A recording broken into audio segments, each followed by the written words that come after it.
आचार्य कह रहे हैं कि पारदर्शिता आएगी इससे और कुछ नहीं होना है सब। अपूर्वा सिंह जी, पहले आप अपनी बात कंप्लीट कर लीजिए। एक और मेहमान जुड़ गए हैं हमारे साथ, उनके पास भी आऊँगा। सैयद शाहिद हसन जी हमारे साथ जुड़ गए हैं, राजस्थान वक्फ बोर्ड के मेंबर हैं। सैयद शाहिद हसन जी, आपका भी स्वागत है सर। अपूर्वा जी, पहले आप अपनी बात पूरी कर लीजिए, फिर मैं आगे बढ़ूंगा। सुमित जी, मैं यही कह रही थी कि जब हम डेमोक्रेसी में आते हैं तो सेपरेशन ऑफ पावर का सिद्धांत है। वक्फ बोर्ड के साथ और उसके ट्रिब्यूनल के साथ सेपरेशन ऑफ पावर का सिद्धांत कहीं नजर नहीं आता। मैं ही एक्वायर करूं, मैं ही दावा करूं और मैं ही अपना फैसला सुनाऊं स्वयं के लिए। तो ये वही बात होती है कि मतलब अश्वमेध यज्ञ में भी जहां तक घोड़ा जाता था वहां तक की लैंड मानी जाती थी। यहाँ पर तो इस पर भी कोई रेस्ट्रिक्शन नहीं है। आप 400 साल पहले की संपत्ति पर भी दावा कर दीजिए, आप 1500 साल पहले की संपत्ति पर दावा कर दीजिए और उसके बाद में सुनवाई भी मैं स्वयं ही बैठ करके करूं कि 1500 साल पहले वाली संपत्ति मेरी है और सुनवाई का अधिकार भी मेरा है। और जहां तक अभी ये ट्रिब्यूनल और कोर्ट्स की बात आ रही थी कि ट्रिब्यूनल या कोर्ट, ट्रिब्यूनल से बाद में कोर्ट में चैलेंज हो सकता है या नहीं हो सकता, तो देखिए जब वक्फ बोर्ड एक्ट 1954 के अंदर ये प्रोविजन या क्लॉज ये नहीं था। ये क्लॉज आया 1995 के अंदर जो वक्फ एक्ट आया और उसके अंदर भी 83(9) सेक्शन 83 क्लॉज नंबर 9 के अंदर ये चीज आई। और इसके अंदर भी सुमित जी मैं आपको पढ़ के सुनाती हूं कि इसमें ये स्पष्ट रूप से लिखा हुआ है कि no appeal shall lie against any decision or order whether interim or otherwise given or made by the tribunal. जिसका अर्थात ये होता है कि provision of deeming finality to the tribunal, यानी ट्रिब्यूनल ने जो फैसला दे दिया वो अंतिम रूप में या अंतिम रूप में मान्य है, फाइनल है, उसको चैलेंज नहीं किया जा सकता।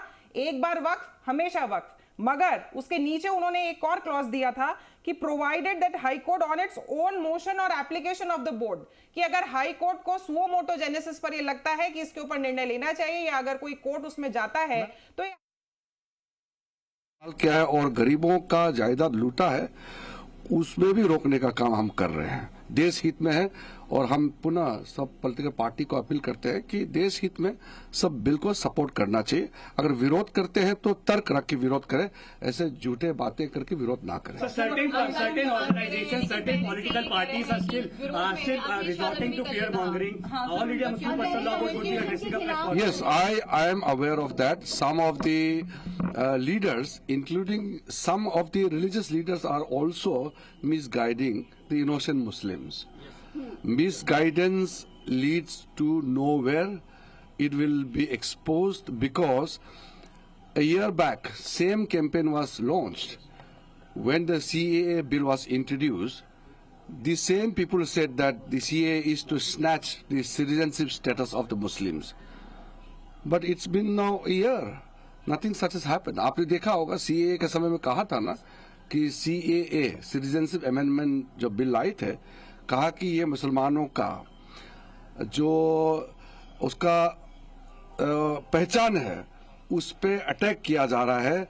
मुसलमानों का जो सिटीजनशिप स्टेटस है, नागरिकता है, वो छिन जाएंगे। इस तरह का उन्होंने एक प्रोपेगेंडा किया था, वो तो एक्सपोज हो गया। CAA लागू हो गया, किसी मुसलमान का कोई नागरिकता छीना है क्या? बिल्कुल नहीं है। तो अभी भी ऐसे ही होगा। ये बिल पारित होने के बाद जो लोग इसको विरोध कर रहे हैं वो खुद पछताएंगे। दल आपके साथ है? इसमें पूरा देश साथ में है, कुछ लोग ही विरोध कर रहे हैं, देश साथ में है। काफी कांग्रेस के नेता, काफी अपोजिशन पार्टी भी प्राइवेटली तो कहते ही है ये बिल तो जरूरत है। ये तो एक पॉलिटिकल स्टैंड, एक वोट बैंक के लिए वो लोग विरोध कर रहे हैं। बाकी मैं तर्क पार्लियामेंट में रखूंगा। Sir, any one message you want to give to opposition parties?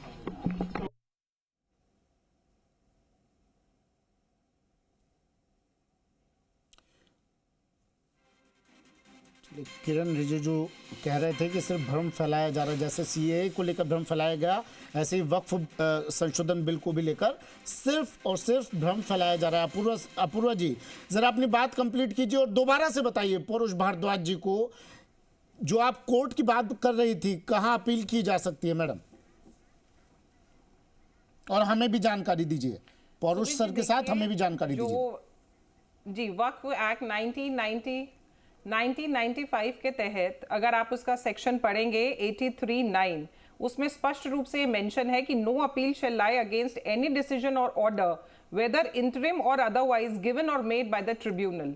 इसका मतलब ये है कि ट्रिब्यूनल को इन्होंने डीमिंग टू बी फाइनलिटी का एक स्टेटस दिया था, मगर 1995 के अंदर एक क्लॉज डाला था, provided that a high court may on its own motion or an application of the board or person aggrieved can call and examine the records, वो suo motu genesis पर है और ये ऑब्लिगेटरी नहीं है। वरना कोर्ट्स के ऊपर ये ऑब्लिगेशन होता है कि अगर नीचे सिविल कोर्ट का कोई डिसीजन चैलेंज करना है तो ऊपर वाली कोर्ट के ऊपर ये ऑब्लिगेटरी होता है कि वो उसके ऊपर डिसीजन ले और उसकी सुनवाई करे, मगर यहाँ पे ऑब्लिगेशन वाला क्लॉज नहीं डाला है, suo motu genesis पर है।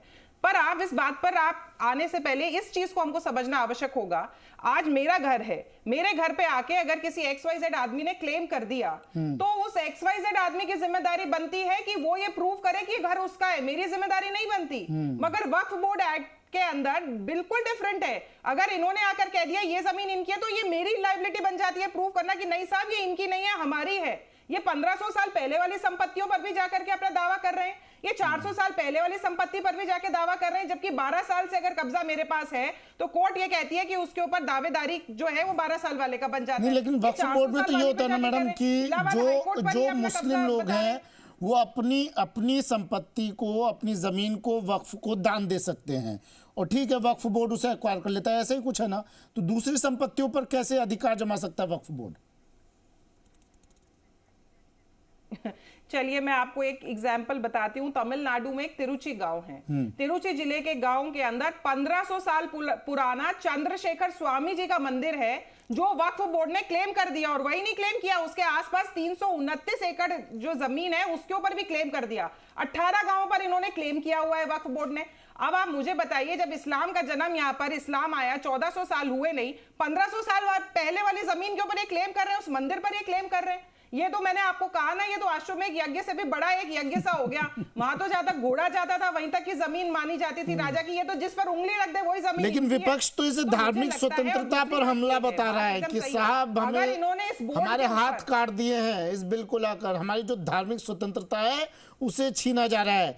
कह रहे हैं कि ये बिल वक्फ संपत्तियों को कमजोर बनाएगा और सरकारी हस्तक्षेप को बढ़ाएगा। भाई मुझे एक चीज बताइए पौरुष भारद्वाज जी, फिर मैं सर सैयद शाहिद के पास भी आऊंगा, सैयद शाहिद हसन साहब के पास भी आऊंगा। पौरुष जी मुझे एक बात बताइए कि ये बिल वक्फ संपत्तियों को कमजोर कैसे करेगा? सरकारी हस्तक्षेप बढ़ेगा तो इससे समस्या क्या है सर? पारदर्शिता लाने के लिए तो सरकारी हस्तक्षेप बढ़ रहा है ना, इससे समस्या क्या होगी?